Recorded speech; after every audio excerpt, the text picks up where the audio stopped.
જય શ્રી કૃષ્ણ મિત્રો, આ પવિત્ર પૂર્ણ પુરુષોત્તમ માસની દિવ્ય કથા માળામાં આપ સૌનું હાર્દિક સ્વાગત છે।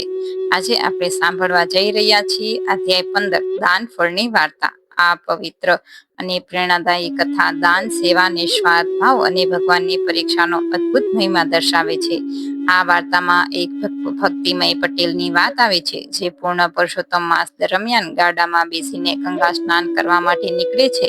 તેના હૃદયમાં ભક્તિ, પુણ્ય અને ભગવાન પ્રત્યેનો અખંડ વિશ્વાસ ભરેલો હોય છે, પરંતુ માર્ગમાં ભગવાન પૂર્ણ પુરુષોત્તમ ભક્તની પરીક્ષા લેવા માંગે છે અને તે ભક્ત પાસેથી ગાડું પોતાએ ગંગા સ્નાન કરવા માટે જાય છે તેમ કહી અને માંગે છે।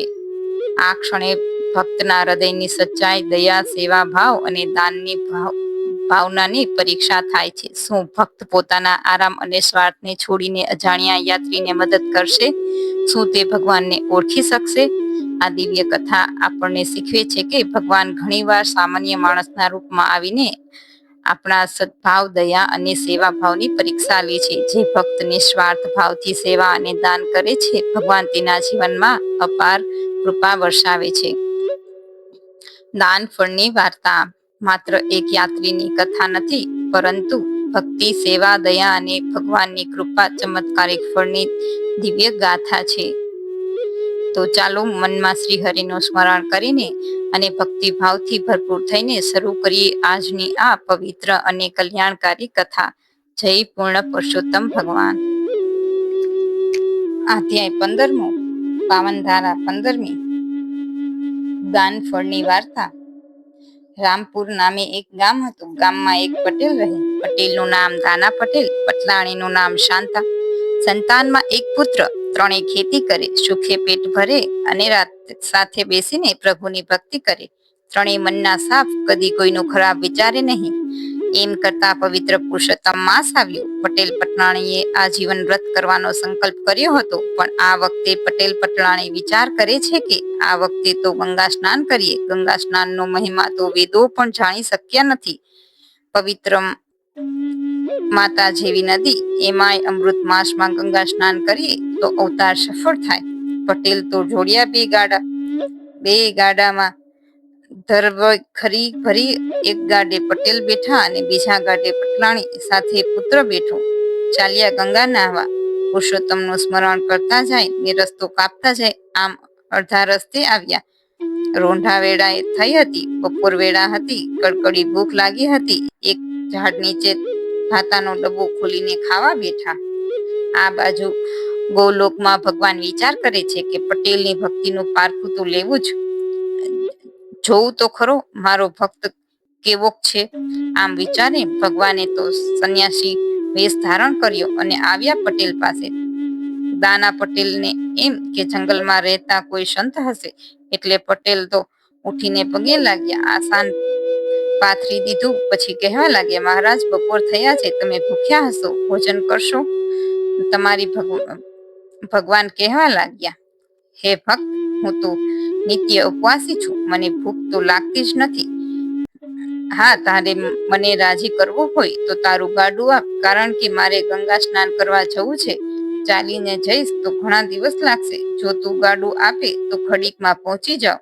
સાધુ માંગે અને વિચાર કરવા બેસે તો એ પટેલ શાના? એમણે તો તરત પોતાને પાસે હતું એ ગાડું આપી દીધું। ગાડાની રાસ પ્રભુના હાથમાં આપી દીધી। ધરવખરી સાથે જરાય ચિંતા ન કરી। સંન્યાસીના વેશમાં પટેલની કસોટી કરવા આવેલા ભગવાન તો બેસી ગયા ગાડામાં અને ઘડીકમાં તો ગાડું ક્યાંયનું ક્યાંય નીકળી ગયું। પટેલે સંન્યાસીને ગાડું આપી દીધું। એનાથી પટલાણી અને પુત્રને જરાય પણ કચવાટ ન થયો। બંને પટેલને આગ્રહ કરવા લાગ્યા કે ગંગા હજુ ઘણી દૂર છે, ચાલીને ત્યાં પહોંચી શકાશે નહીં, માટે આ ગાડામાં બેસી જાઓ। પણ પટેલ ના પાડી દીધી કે તમે ગાડું લઈને રવાના થાવ, હું પગે ચાલતો આવું છું। ભગવાનની ઈચ્છા હશે તો તમારા પહેલા પહોંચી જઈશ। પટેલને પ્રભુ પર અપાર શ્રદ્ધા હતી। એ સીધો સાધો ભગત, એટલે જાણતો હતો કે જેવા કર્મ કરે એવા ફળ મળે।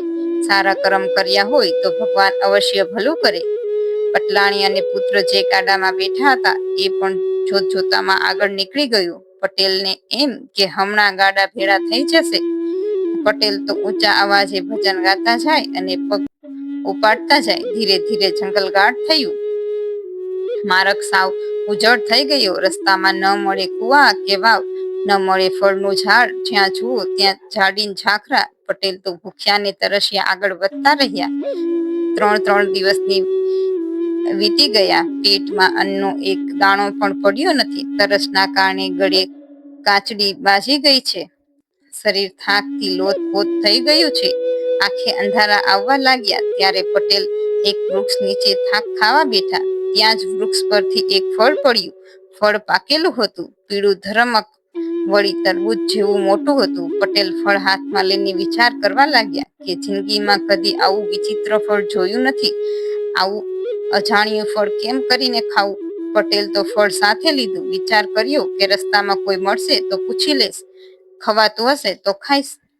રસ્તામાં બીજું કોઈ તો ન મળ્યું, પણ મહાદેવનું એક ઝીણ મંદિર આવ્યું. પટેલ વિચાર કરવા લાગ્યા કે લાવને મહાદેવને પૂછી લઉં. જો મહાદેવ હા પાડશે તો ફળ ખાઈશ.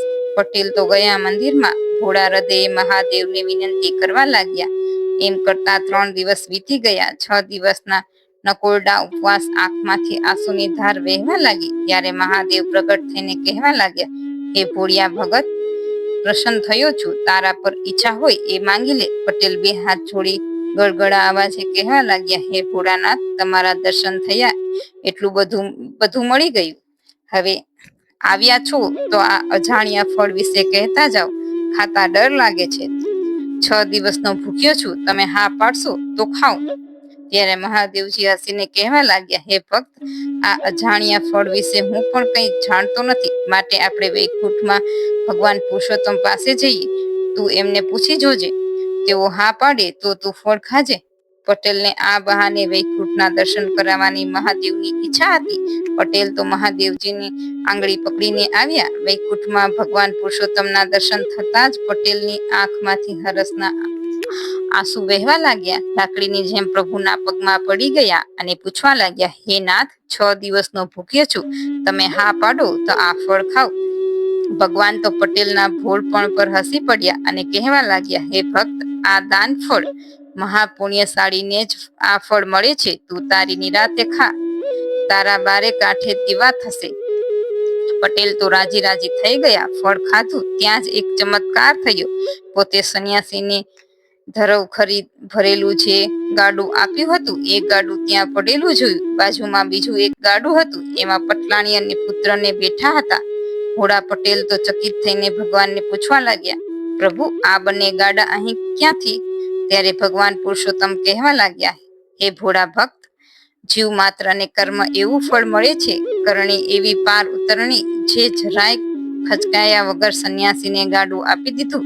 તેના પુણ્ય ફળ રૂપે તને વૈકુંઠના દર્શન થયા. તારી પત્ની અને પુત્ર ઘણા દયાળુ ભાવે તને પોતાના ગાડામાં બેસાડવાનો આગ્રહ કર્યો. તેથી તેમને પણ વૈકુંઠ દર્શનનો લાભ મળ્યો. હે ભક્ત, હવે તારે વૈકુંઠમાં જ રહેવું છે કે પછી પૃથ્વી પર જવાની ઈચ્છા છે? ત્યારે પટેલ કહેવા લાગ્યા, હે નાથ, હવે તો જ્યાં તમે ત્યાં હું. પટલાણી અને પુત્ર સહિત હું તો વૈકુંઠમાં જ રહીશ. પ્રભુ પવિત્ર પુરુષોત્તમ માસમાં ગંગા સ્નાન કરવાની ભાવનાથી નીકળ્યો. એનું આવું ફળ મળ્યું તો ગંગા સ્નાન કરનારને કેવું ફળ મળે તે કૃપા કરીને મને કહો. ત્યારે પુરુષોત્તમ પ્રભુ બોલ્યા, હે ભક્ત, પુરુષોત્તમ માસમાં ગંગા સ્નાન કરનાર લખ 84 માંથી મુક્ત થાય છે. અમૃત માસે સ્નાન ધ્યાન કરી કરે છે દાન. વૈકુંઠ સદેહે ભોગવે રહે સાથ ભગવાન. હે પુરુષોત્તમ પ્રભુ, તમે જેવા દાના પટેલને ફળ્યા તેવા તમારું વ્રત કરનારની, પવિત્ર કથા વાંચનાર સાંભળનારની સર્વને ફળજો.